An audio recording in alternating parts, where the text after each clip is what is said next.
Bismillahirrahmanirrahim. Assalamualaikum warahmatullahi wabarakatuh. Innal hamdalillah hamdan katsiran thayyiban mubarakan fih kama yuhibbu rabbuna wa yarda. Asyhadu an la ilaha illallah wahdahu la syarikalah wa asyhadu anna Muhammadan abduhu wa rasuluh. Allahumma salli wa sallim wa barik ala Muhammadin wa ala alihi wa sahbihi wa man tabi'ahum bi ihsanin ila yaumiddin. Qala Allah ta'ala fil Qur'anil Karim, ya ayyuhalladzina amanu taqullaha haqqa tuqatih wa la tamutunna illa wa antum muslimun. Ya ayyuhan nasu taqu rabbakumul ladzi khalaqakum min nafsin wahidah wa khalaqa minha zawjaha wa bassa minhuma rijalan katsiran wa nisaa'a wattaqullaha alladzi tasaaluna bihi wal arham innallaha kana 'alaikum raqiba. Ya ayyuhalladzina amanu taqullaha wa qulu qawlan sadida yuslih lakum a'malakum wa yaghfir lakum dhunubakum wa may yuti'illaha wa rasulahu faqad faza fawzan 'azima. Wa qala Rasulullah sallallahu alaihi wa ala alihi wasallam, fa inna asdaqal hadits kitabullah wa khairul hadi hadi Muhammadin sallallahu alaihi wasallam wa syarrul umuri muhdatsatuha wa kullu muhdatsatin bid'ah wa kullu bid'atin dhalalah wa kullu dhalalatin finnar. Ikhwani fiddin, a'azakumullah, ma'asyiral muslimin, jamaah yang dirahmati Allah Subhanahu wa taala. Syukur alhamdulillah, mari bersama-sama kita awali kajian di malam yang berbahagia ini dengan selalu memperbanyak syukur kehadrat Allah Subhanahu wa taala atas nikmat dan karunia-Nya. Alhamdulillah, di malam yang berbahagia ini kita dimudahkan oleh Allah Subhanahu wa taala bisa hadir berada dalam satu majelis yang tentunya kita berharap mudah-mudahan majelis di mana kita berada senantiasa mendatangkan rahmat dan ridho dari Allah Subhanahu wa taala. Amin. Salawat ma'assalam mari pula kita haturkan kepada Nabiullah Muhammad Rasulullah sallallahu alaihi wasallam, kepada keluarga beliau, sahabat-sahabat beliau dan umat beliau ila yaumil qiyamah. Ikhwan fillah, a'azakumullah, Bapak Ibu hadirin jamaah yang dirahmati Allah Subhanahu wa taala. Kajian kita di malam yang berbahagia ini adalah berkaitan dengan menyiapkan rumah, menyiapkan istana di surganya Allah Subhanahu wa taala. Ikhwani fiddin azakumullah, terkait dengan tema ini Allah Subhanahu wa taala menjelaskan kepada kita di dalam surat Az-Zumar bagaimana keadaan orang-orang yang bertakwa. Nantinya mereka akan dimasukkan oleh Allah Subhanahu wa taala ke dalam surga.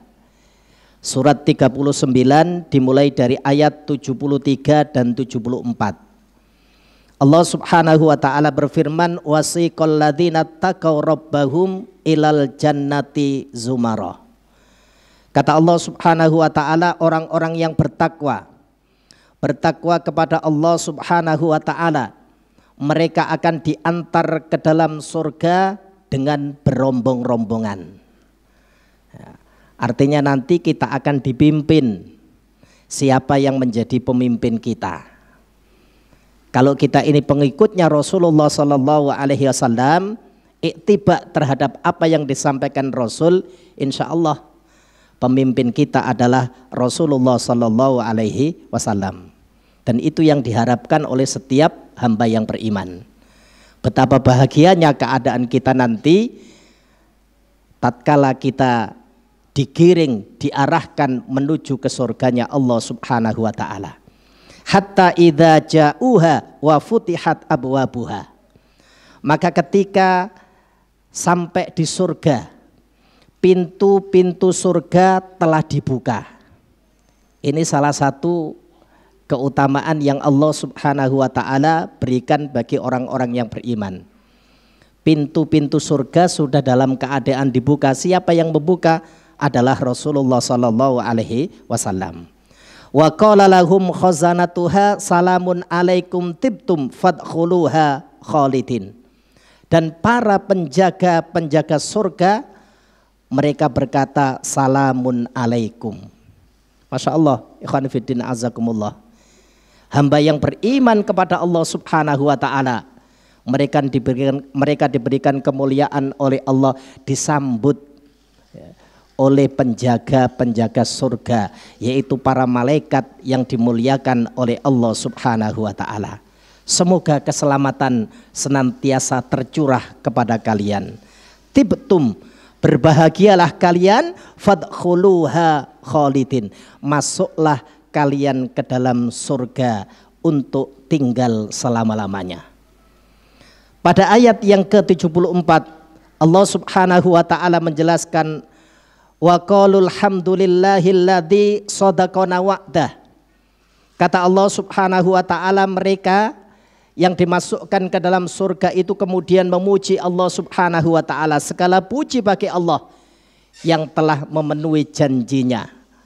Wa awrasanal ardo natabawwa'u minal jannati haitsu nasha. Kata mereka, dan Allah subhanahu wa ta'ala telah mewariskan untuk kami, yaitu surga, negeri akhirat kepada kami, sehingga kami menempati surga sesuai dengan kehendak kami. Inilah keadaan hamba-hamba Allah yang beriman kepada Allah subhanahu wa ta'ala. Mereka disambut oleh penjaga-penjaga surga, mereka menempati surga sesuai dengan kehendak mereka, apa yang mereka inginkan. Fa ni'ma ajrul amilin. Kata Allah subhanahu wa ta'ala, surga adalah sebaik-baik balasan bagi orang-orang yang beramal. Ikhwan fillah azakumullah, pada ayat ini Allah subhanahu wa ta'ala dengan tegas menyebutkan bagaimana orang-orang yang bertakwa, bagaimana orang-orang yang senantiasa mengabdi kepada Allah subhanahu wa ta'ala diberikan balasan dari hasil apa yang sudah mereka kerjakan. Termasuk taman-taman surga, termasuk jalan-jalan menuju ke surga adalah bagaimana ketika hamba itu berada di jalan ilmu. Rasulullah Shallallahu Alaihi Wasallam menyebutkan di dalam hadis yang diriwayatkan oleh Imam Muslim, nomor hadisnya 4867. Rasulullah SAW bersabda, "Waman salaka tariqan yaltamisu fihi ilman, sahalallahu lahu bihi tariqan ilal jannah." Kata Rasulullah SAW, barang siapa yang menempuh jalan untuk mencari ilmu, berada di majelis-majelis ilmu, maka Allah subhanahu wa ta'ala akan mudahkan bagi mereka jalannya menuju ke surganya Allah subhanahu wa ta'ala. Maka ikhwan fillah azakumullah, langkah kaki yang kita ayunkan, apa kata Rasul? Setiap langkah yang diayunkan menuju ke masjid, menuju ke majelis ilmu, maka setiap langkah itu akan menghapus satu kesalahan. Setiap langkah itu akan mengangkat derajat hamba tersebut. Berapa banyak langkah yang kita ayunkan ke tempat ini, fa insya Allah akan mengantarkan diri kita sebagai hamba yang bakal dimuliakan oleh Allah subhanahu wa ta'ala. Ikhwan fillah azakumullah, terkait dengan keadaan itu, Rasulullah Shallallahu Alaihi Wasallam pernah ditanya, apa sih enaknya masuk ke dalam surga, bagaimana keadaan bangunan-bangunan yang ada di surga. Sahabat Abu Hurairah sampai mengatakan, ya Rasulullah, akhbirna, wahai Rasul, Allah kabarkan kepada kami anil jannah, tentang surga ya Rasul. Ma bina'uha, bagaimana bangunan-bangunan yang ada di surga. Qala, Rasul kemudian bersabda, labinatun min dhahabiu walabinatun min fiddah. Bangunan-bangunan yang ada di surga, kata Rasul, batu batanya itu terbuat dari emas dan perak. Ikhwan fillah azakumullah, kita tidak mungkin bisa membuat itu. Rumah kita dari batu bata yang terbuat dari tanah saja mikirnya lama banget. Ini batu batanya itu terbuat dari emas dan perak. Ya. milatuha al-miskul adfar. Ya. Kata Rasul, ya, adukan semennya, berarti campuran antara pasir dan alat perekat yang untuk merekatkan kedua bata itu, kata Rasul, dari minyak miski al-adfar, minyak yang paling wangi loh, Masya Allah. Kita pakai air biasa, luar biasa. Hasba'u hal yakutu wal lu'lu'u. Rasul sampaikan kerikilnya, ya. Jadi hiasan-hiasan yang ada di surga, tanahnya sana, ya, itu adalah intan dan permata. Mau apa lagi yang kita cari? Ya, kita membuat rumah di dunia belum tentu ada keadaan seperti itu. Tidak nutut kita. Tapi bagi orang-orang yang beriman kepada Allah Subhanahu wa Ta'ala, diberikan keutamaan seperti ini. Ya, Rasul berikan berbagai macam penyebutan berkaitan dengan keadaan di surga. Ketika mereka memasuki surga, mereka kekal dan tidak akan mati. Khonifidin azakumullah, maka cukuplah apa yang disampaikan oleh Rasulullah SAW itu menjadi alasan bagi kita. Mengapa hari ini kita harus berlelah-lelah mencari keridhaan Allah Subhanahu wa Ta'ala agar kita ini mendapatkan surganya Allah Subhanahu wa Ta'ala. Upaya apa yang bisa kita lakukan agar Allah Subhanahu wa Ta'ala betul-betul memberikan surga, betul-betul memberikan tempat tinggal bagi kita, istana untuk kita di surganya Allah Subhanahu wa Ta'ala.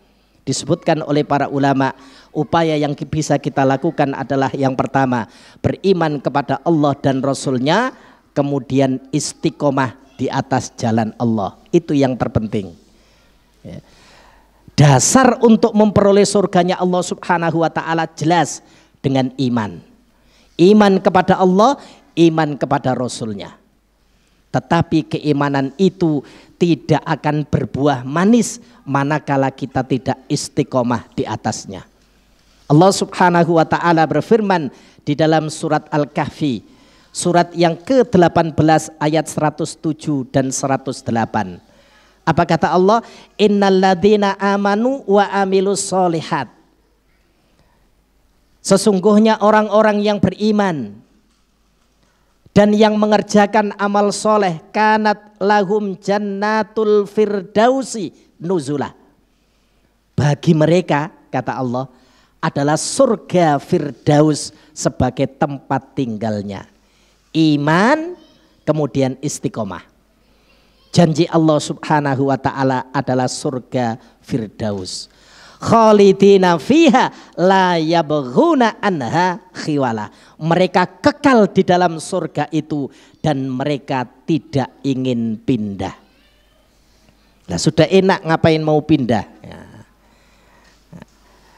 Kapan kita mempersiapkan? Ya hari ini di dunia dengan berbagai ketaatan kepada Allah Subhanahu wa Ta'ala. Ya.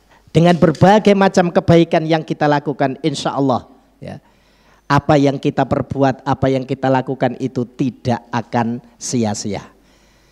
Di dalam surat Ali Imran, surat yang ketiga, ayat yang ke-195, Allah Ta'ala berjanji kepada kita bagaimana Allah Subhanahu wa Ta'ala mengijabahi seluruh permintaan hamba-hamba yang beriman. La udhi'u amala amilin minkum min dzakarin wa unsa ba'duhum min ba'din. Kata Allah Subhanahu wa Ta'ala, kami tidak akan menyanyiakan apa yang sudah kalian perbuat dari laki-laki dan perempuan, karena sebagian kalian adalah penolong sebagian yang lain. Walladzina hajaru, dan orang-orang yang berhijrah mengubah keadaan mereka yang semula belum berada di atas sunnah kemudian menjalankan sunnah. Kata Allah, kami tidak akan menyanyiakan. Yang mereka semula belum mengerjakan banyak-banyak kebaikan, belum mampu istiqomah di atas jalan Allah dan Rasulnya, kemudian dia ubah keadaannya menjadi istiqomah. Kata Allah, kami tidak akan menyanyiakan. Walladzina hajaru. Kemudian wa'udu fi sabili, mereka yang disakiti di jalan Allah Subhanahu wa Ta'ala. Kata Allah, kami tidak akan menyia-nyiakan keadaan mereka. Wa ukhriju min diyarihim, mereka yang diusir dari kampung halaman mereka, Allah Subhanahu wa taala tidak akan menyia-nyiakannya. Maka ikhwan fillah azakumullah, yang hari ini saudara-saudara kita ya, yang ada di negeri Syam, negerinya para nabi ya, mereka diuji oleh Allah Subhanahu wa taala. Antum bisa lihat betapa bahagianya keadaan mereka, hatta mereka berpisah dengan orang tuanya, hatta mereka berpisah dengan anak-anak mereka, terbunuh. Mereka melihat bagaimana ya, luar biasanya musuh-musuh Allah dalam menghancurkan kaum muslimin, tapi mereka tegar menghadapi keadaan itu karena janji Allah di dalam surat Ali Imran memang demikian. Yang disakiti di jalan Allah, yang diusir dari kampung halaman mereka, Allah Subhanahu wa taala tidak akan menyia-nyiakan apa yang sudah mereka alami.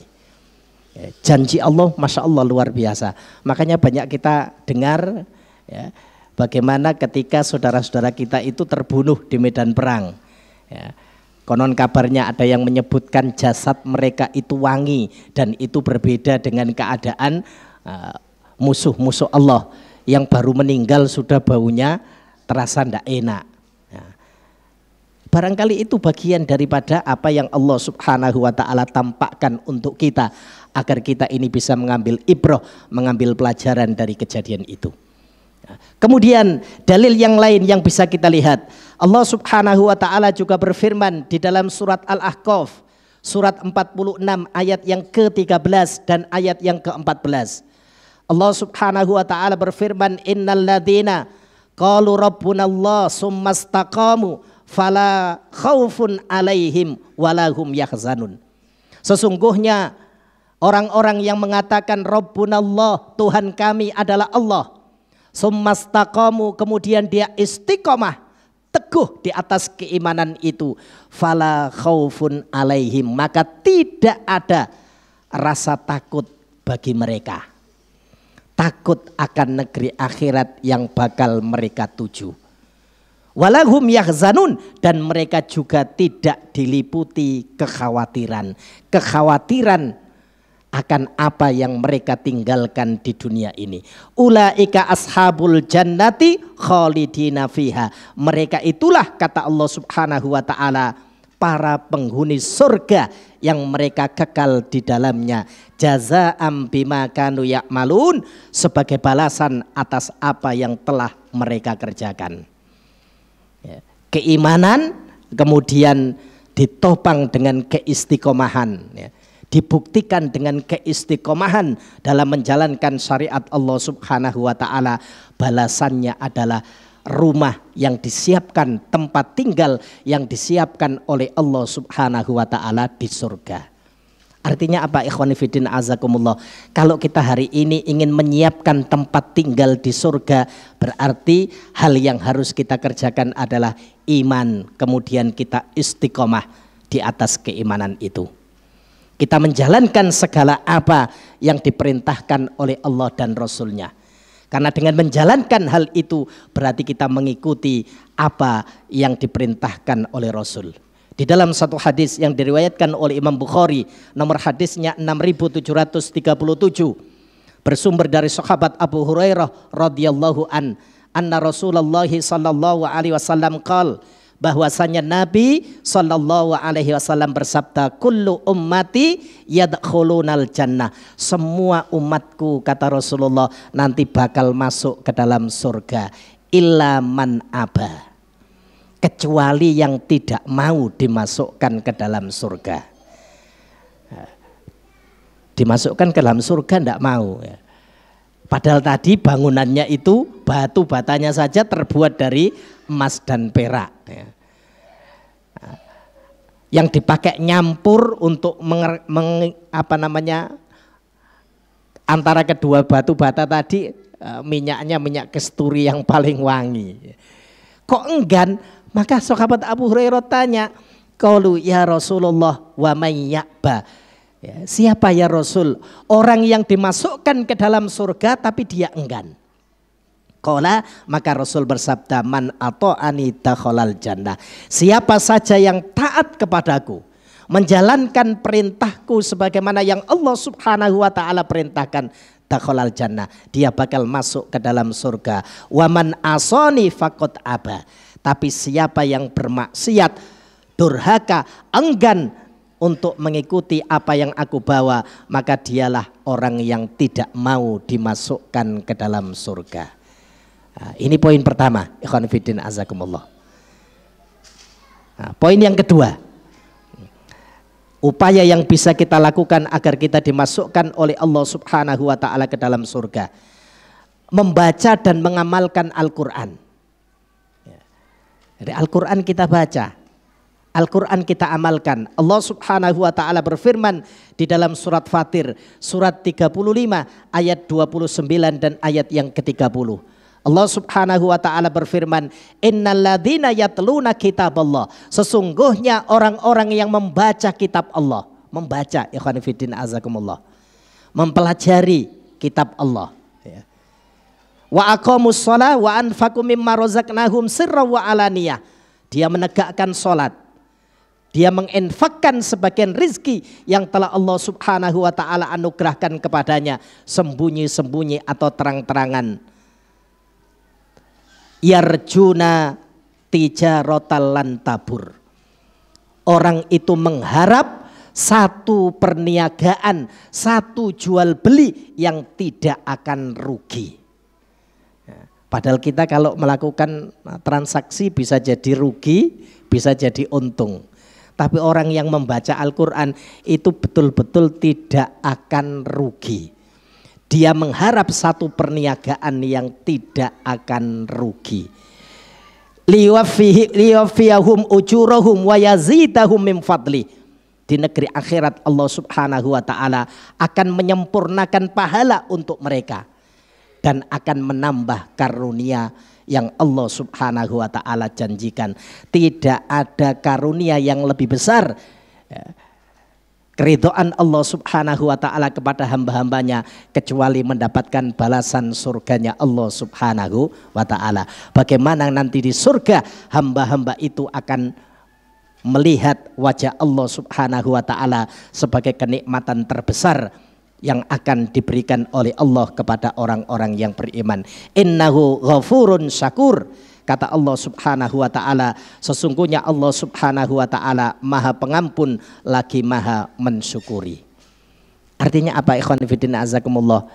Update keadaan kita agar betul-betul kita ini menjadi hamba yang senantiasa mempelajari, membaca kitab Allah Subhanahu wa ta'ala. Berapa banyak umat-umat terdahulu ketika di tengah-tengah mereka, ya, masih ada seorang utusan, seorang nabi dan rasul. Sebagian mereka taat kepada nabi tersebut, tapi ketika masa yang panjang berlalu, hati mereka kembali menjadi keras. Cukuplah tobatnya seorang ulama besar di zamannya, Fudail bin Iyad rahimahullah ta'ala. Bagaimana Al-Imam Fudail bin Iyad rahimahullah ta'ala ketika beliau hatinya tersentuh oleh bacaan Al-Quran.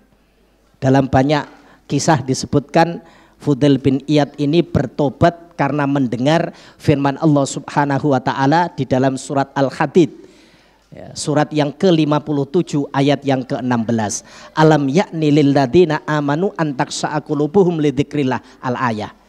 Apakah belum datang waktunya bagi orang-orang yang beriman untuk hati mereka ini tunduk, takut, beriman kepada Allah Subhanahu wa ta'ala, kepada peringatan Allah Subhanahu wa ta'ala, kepada Al-Quran yang telah Allah turunkan. Jangan sampai kalian itu seperti ahlul kitab, setelah masa yang panjang berlalu dari mereka, masa kenabian berlalu dari mereka, mereka kembali menjadi orang-orang yang ingkar kepada Allah Subhanahu wa ta'ala. Fudail bin Iyad waktu itu, para ulama menyebutkan beliau adalah seorang yang masih bergelimang dengan pekerjaan yang digelutinya. Dikatakan beliau ini adalah seorang pencuri atau perampok, ya. Tapi karena sebab, ya, ayat yang beliau dengar dan beliau faham dengan apa yang beliau dengar tadi, akhirnya pintu hidayah datang kepada Al-Imam Fudail bin Iyad rahimahullah ta'ala. Ya. Tapi kita kan sering dengar ayat Al-Quran, kadang-kadang tidak sampai menyentuh kolbu kita. Ini seorang pencuri, seorang perampok tapi ngerti. Ya. Ya. Akhirnya tersentuh dengan ayat itu. Masya Allah, luar biasa. Di zamannya seorang alim tidak ada yang melampaui kefakihan dan kealiman seorang yang disebut dengan Fudail bin Iyad rahimahullah ta'ala. Artinya pintu hidayah itu sangat mungkin bisa untuk diterima oleh setiap hamba Allah manakala mereka itu ingin mencari hidayah taufik dari Allah subhanahu wa ta'ala. Kemudian yang ketiga, upaya yang bisa kita lakukan agar Allah subhanahu wa ta'ala membangunkan untuk kita rumah di surga. Yang ketiga disebutkan oleh para ulama, ikut andil membangun masjid atau Baitullah, membangun rumah Allah subhanahu wa ta'ala.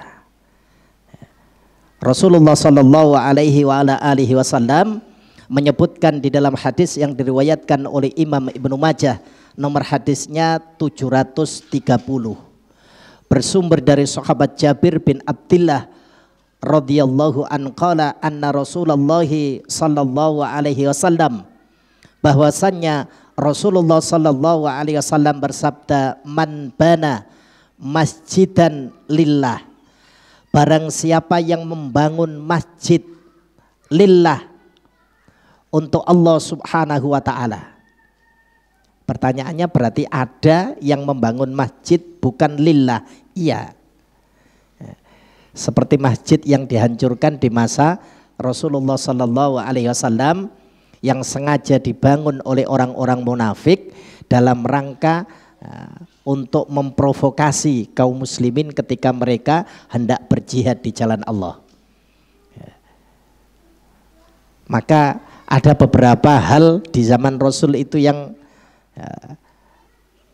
menurut zahirnya itu hal yang baik, tapi oleh Rasulullah sallallahu alaihi wasallam justru secara zahir terbalik.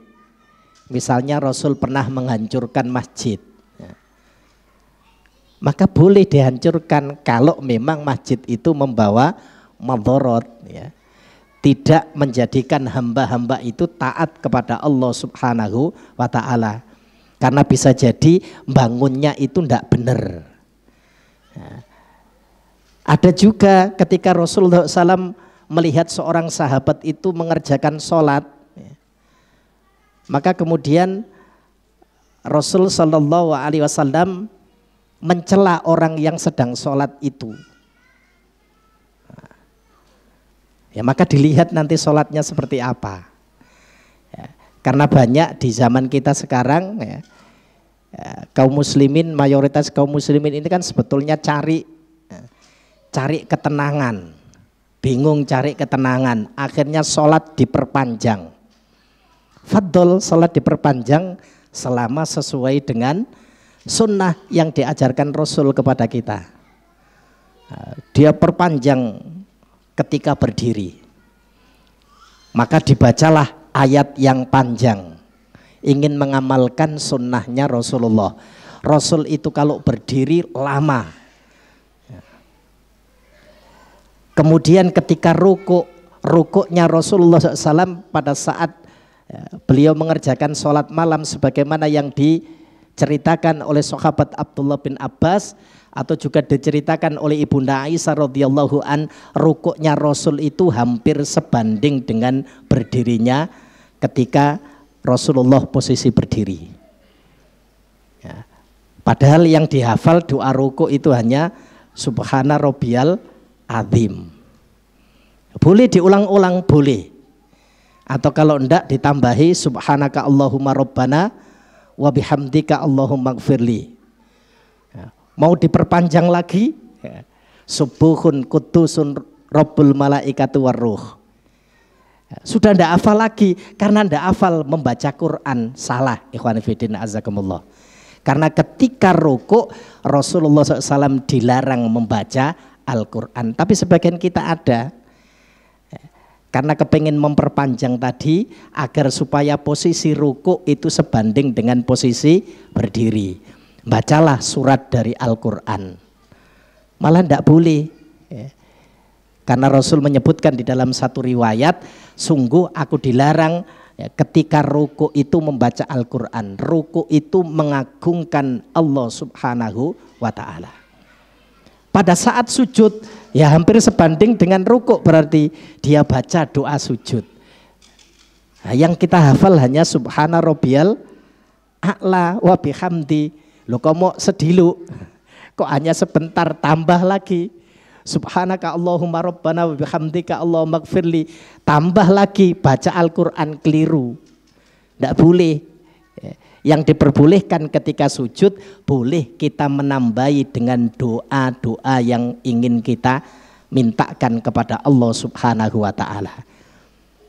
Kata para ulama, ya sebaiknya doanya itu yang berasal dari Al-Quran wa sunnah. Karena tidak boleh ketika sholat itu ada ucapan manusia. Jadi di situ harus dengan berbahasa Arab. Kalau memang harus tidak mampu dengan berbahasa Arab, ya jangan dilafatkan dengan lisan kita.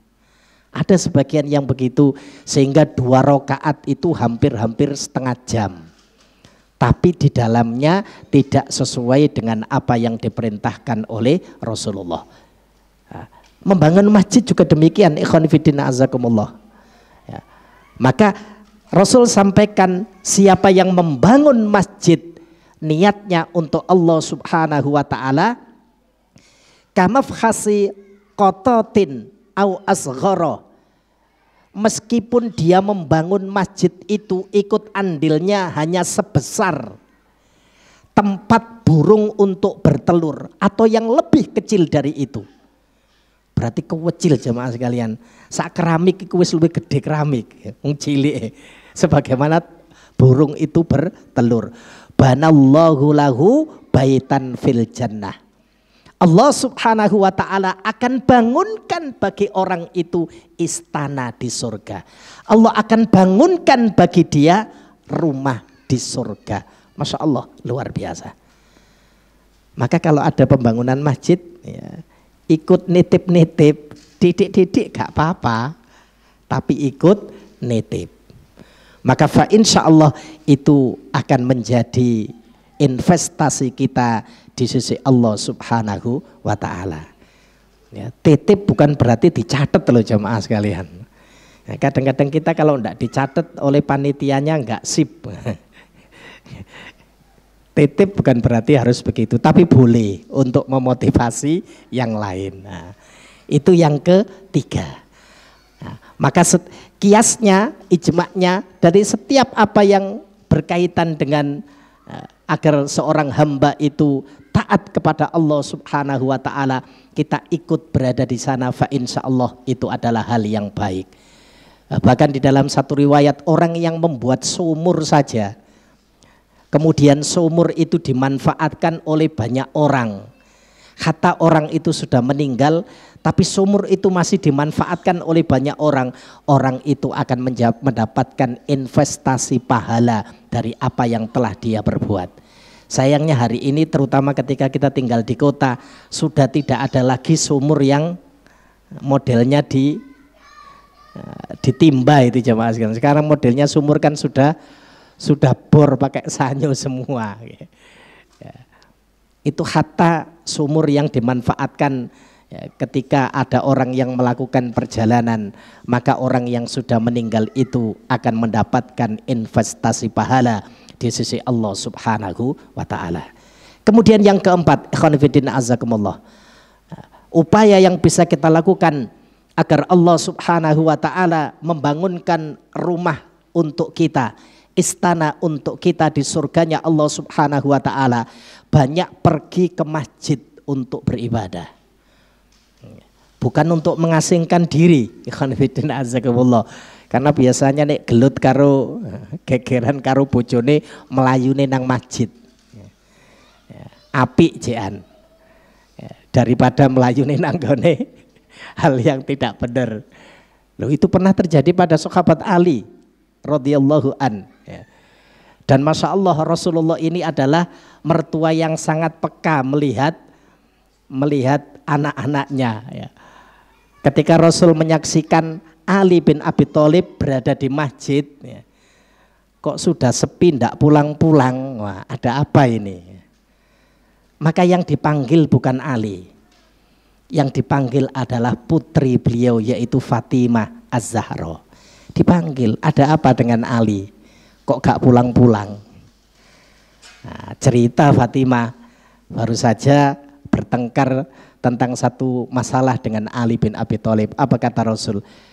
Kalau Ali hari ini marah sampai besok pagi, niscaya seluruh para malaikat juga akan marah. Maksudnya Rasul memerintahkan putrinya untuk meminta maaf.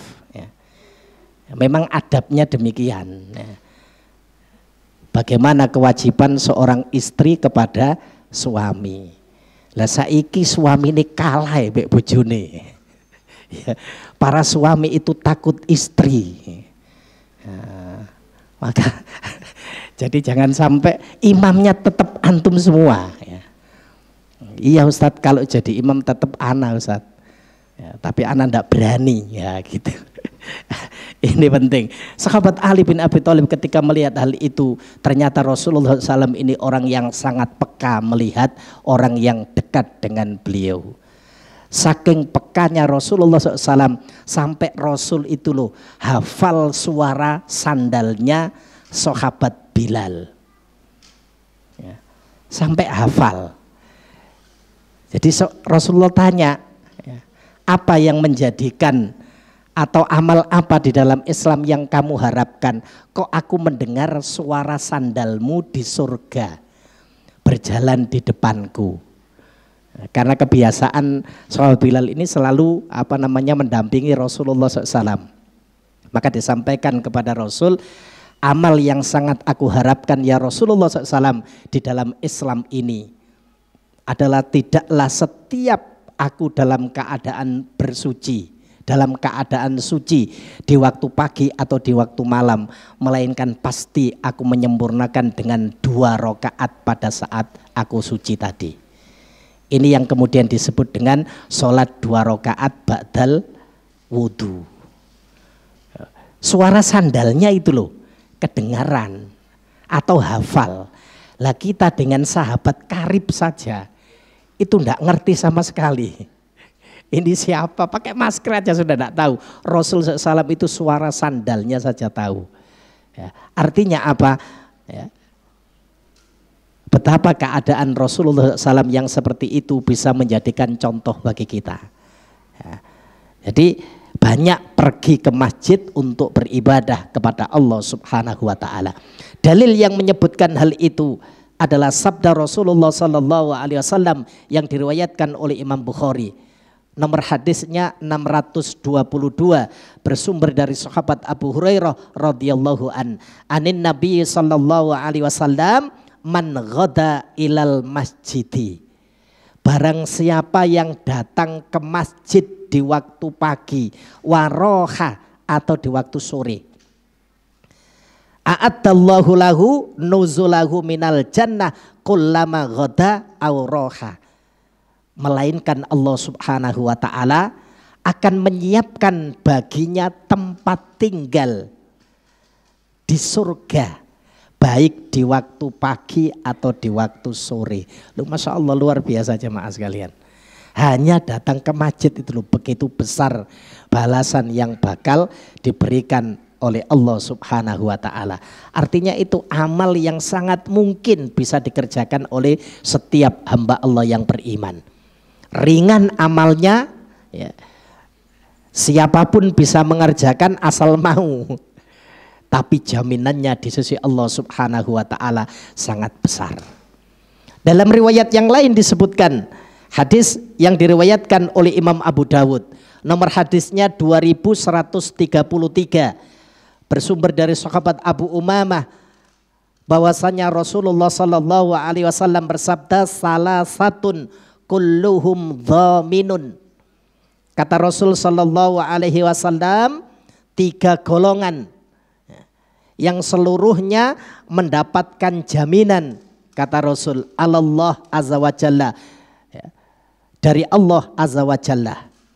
Golongan yang pertama, rajulun kharaja ghaziyan fi sabilillah, yaitu seorang yang berperang di jalan Allah subhanahu wa ta'ala. Dia mendapatkan jaminan, fahuwa dhaminun alallah, mendapatkan jaminan dari Allah subhanahu wa ta'ala, hatta yatawaffahu, hingga dia terbunuh di medan perang.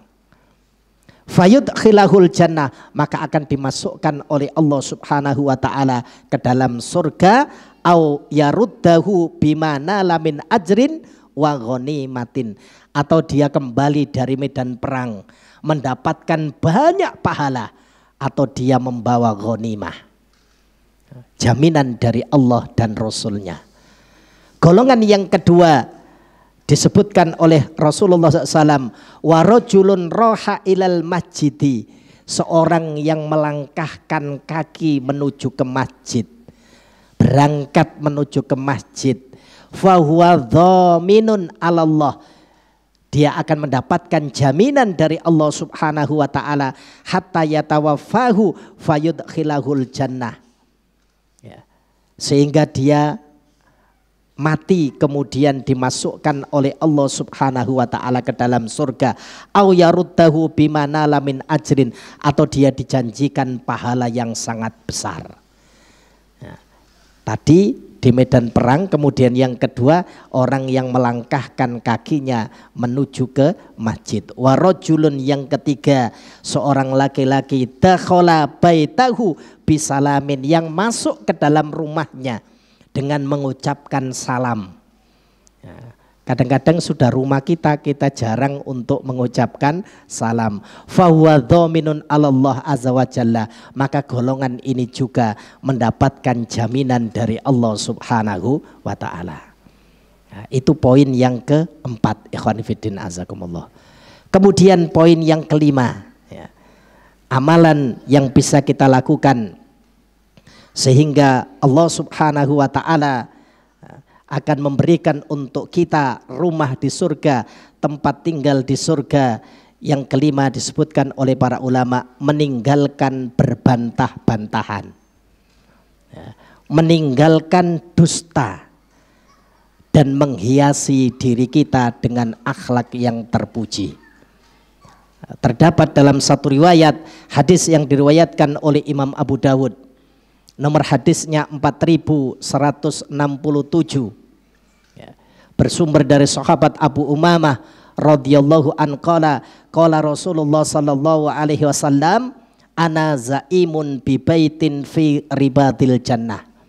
Kata Rasul sallallahu alaihi wasallam, aku menjamin rumah di surga, ribadil jannah, yang bagian bawah, liman tarokal miro'a wa ingkana muhikkon, bagi orang yang meninggalkan perdebatan yang mengarah kepada perselisihan, ya, meskipun dia benar.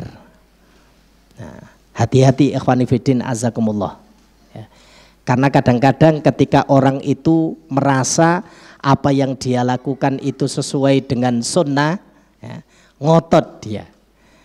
Boleh kita mendatangkan hujjah, boleh kita mendatangkan dalil, ya, tapi agama itu tidak untuk diperdebatkan. Agama, din ini untuk dilaksanakan, untuk diamalkan. Berapa banyak orang yang menurut kita dia biasa-biasa saja di dalam menjalankan sunnah barangkali. Secara dohirnya kayaknya alah biasa-biasa saja, tidak lebih baik daripada saya, misalnya ucapan seperti itu. Hati-hati ikhwan fillah azakumullah. Orang yang kita anggap biasa itu justru ketika dia menghadapi sakaratul maut, dia dimudahkan oleh Allah subhanahu wa ta'ala.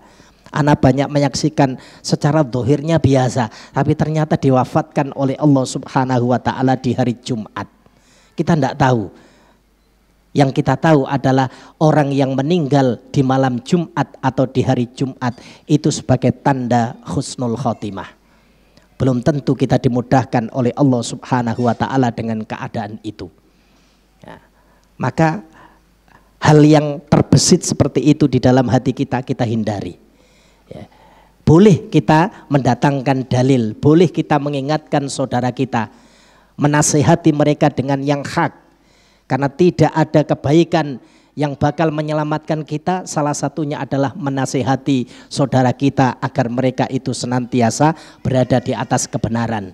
Surat Al-Asr cukup menjadi alasan bagi kita. Wal asri innal insana lafi khusrin illal ladzina amanu wa amilus solihat wa tawassaw bil haq wa tawassaw bis sabr.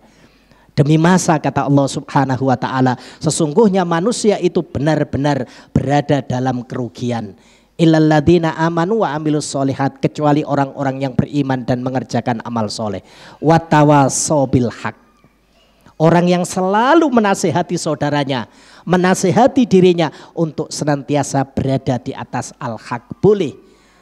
Tapi ingat, kalau sudah mengarah kepada debat kusir, sebaiknya ditinggalkan. Karena orang yang mampu meninggalkan, jaminannya adalah surganya Allah Subhanahu wa ta'ala. Ya. Makanya para sahabat tidak suka kalau sudah ngumpul itu banyak perdebatan gitu. Ya. Mereka itu senang kalau datang kepada Rasulullah orang-orang Arab dari gunung, tanya kepada Rasul. Atau Rasul menginformasikan sesuatu yang luar biasa, mereka senang. Kalau mereka disuruh berdebat, hanya beberapa sahabat aja yang ahli dalam berdebat, yang memang kapasitas keilmuannya luar biasa. Misalnya sahabat Abdullah bin Abbas, beliau ini luar biasa karena memang beliau mendapatkan doa dari Rasulullah SAW sebagai seorang mufassir, ahli tafsir Al-Quranul Karim. Bagaimana ketika Abdullah bin Abbas itu mendatangi orang-orang Khawarij, tidak main-main, jumlah mereka 12.000 lebih, didatangi seorang diri oleh Abdullah bin Abbas. Beliau datangkan hujjah atas kesalahan mereka. Kenapa mereka memerangi Amirul Mukminin Ali bin Abi Thalib?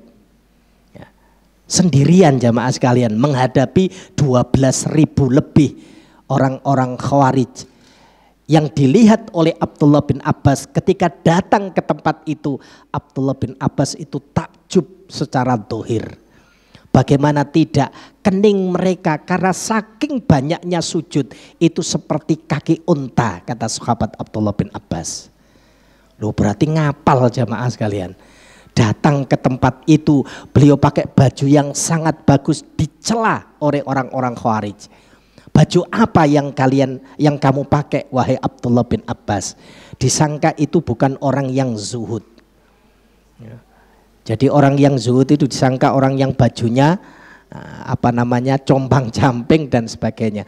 Abdullah bin Abbas mengatakan baju ini, kain ini, pakaian ini adalah pakaian yang disukai oleh Rasulullah Sallallahu Alaihi Wasallam. Apakah kalian akan mencela Rasulullah Sallallahu Alaihi Wasallam? Terdiam mereka. Dari 12.000 itu didatangkan hujjah oleh Abdullah bin Abbas. Separuh dari mereka bertobat atas kesalahan yang mereka lakukan. Tapi kita bukan Abdullah bin Abbas. Jangankan kita mau mendebat orang lain, ya, mendebat diri kita sendiri kadang-kadang kita kalah. Ya, gitu. Maka ini penting, ikhwan fiddin azakumullah. Makanya para ulama itu tidak suka kalau diajak berdebat. Nah, apalagi kadang-kadang di masa kita banyak orang-orang yang suka memberikan fatwa. Para sahabat itu tidak senang kalau ditanya, tidak senang di majelis-majelis mereka kalau ditanya. Ya. Tapi kalau ada yang menjawab senang dengarkan. Nah, itu para sahabat, ini orang-orang luar biasa. Ya, sampai diceritakan oleh di dalam Sunan Ad-Darimi itu seorang bertanya kepada sahabat-sahabat Rasulullah dari kalangan Ansor.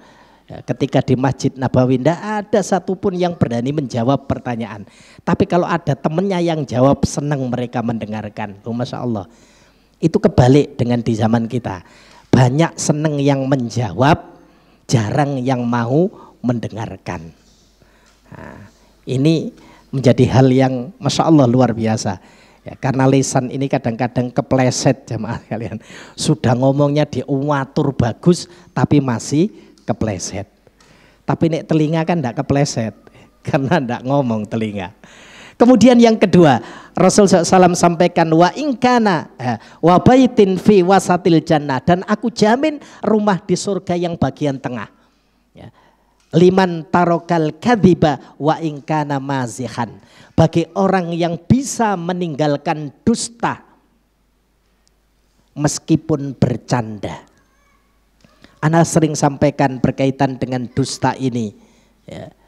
Seorang nabi yang mulia, Khalilullah Ibrahim alaihissalam, tidak diberikan izin untuk memberikan syafaatul udmah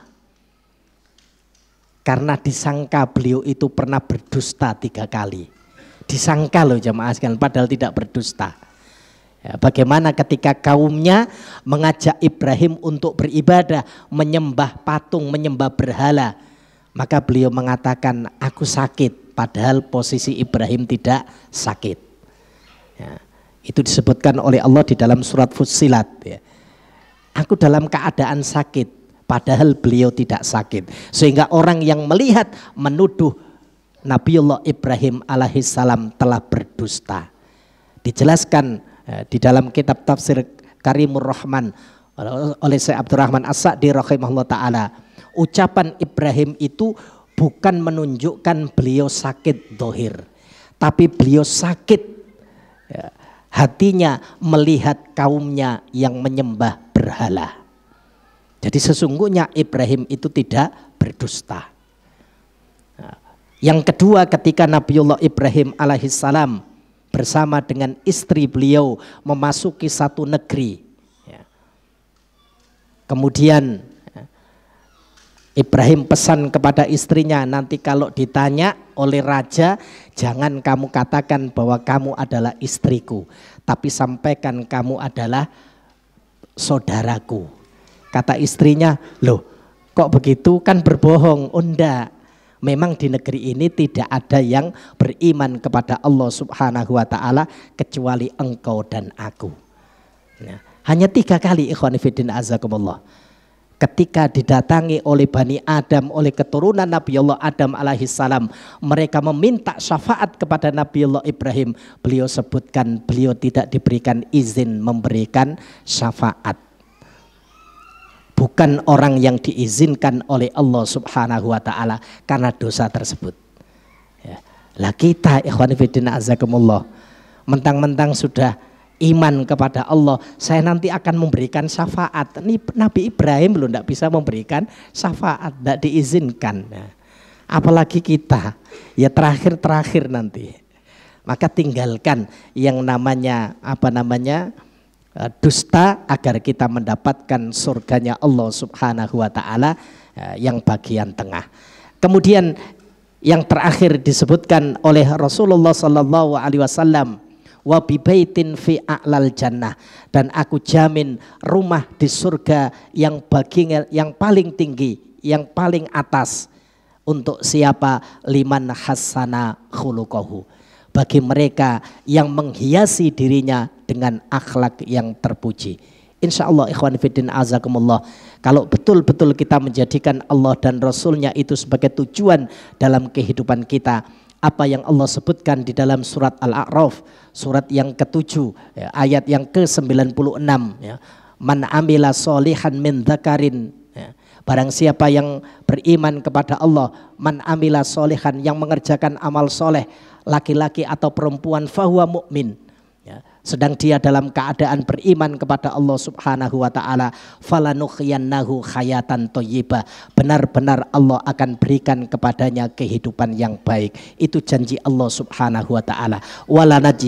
Walanajiyannahum ajrahum bi ahsani ma kanu ya'malun, dan akan diberikan balasan dengan balasan yang jauh lebih baik dari apa yang sudah dia dia upayakan. Mudah-mudahan beberapa hal tadi terkait dengan upaya yang bisa kita lakukan agar kita ini diberikan oleh Allah Subhanahu wa taala rumah atau istana di surga, kita dimudahkan oleh Allah Subhanahu wa taala untuk mendapatkan surganya Allah yang kenikmatannya sudah disebutkan oleh Rasulullah sallallahu alaihi wasallam. Barangkali itu ikhwan fillah azakumullah beberapa hal yang bisa kita sampaikan, kurang lebihnya kami mohon maaf. Mari kita akhiri dengan doa kafaratul majlis. Subhanaka Allahumma wa bihamdika asyhadu an la ilaha illa anta astaghfiruka wa atubu ilaik wa akhiru da'wana anil hamdulillahi rabbil alamin. Billahi taufiq wal hidayah. Assalamualaikum warahmatullahi wabarakatuh.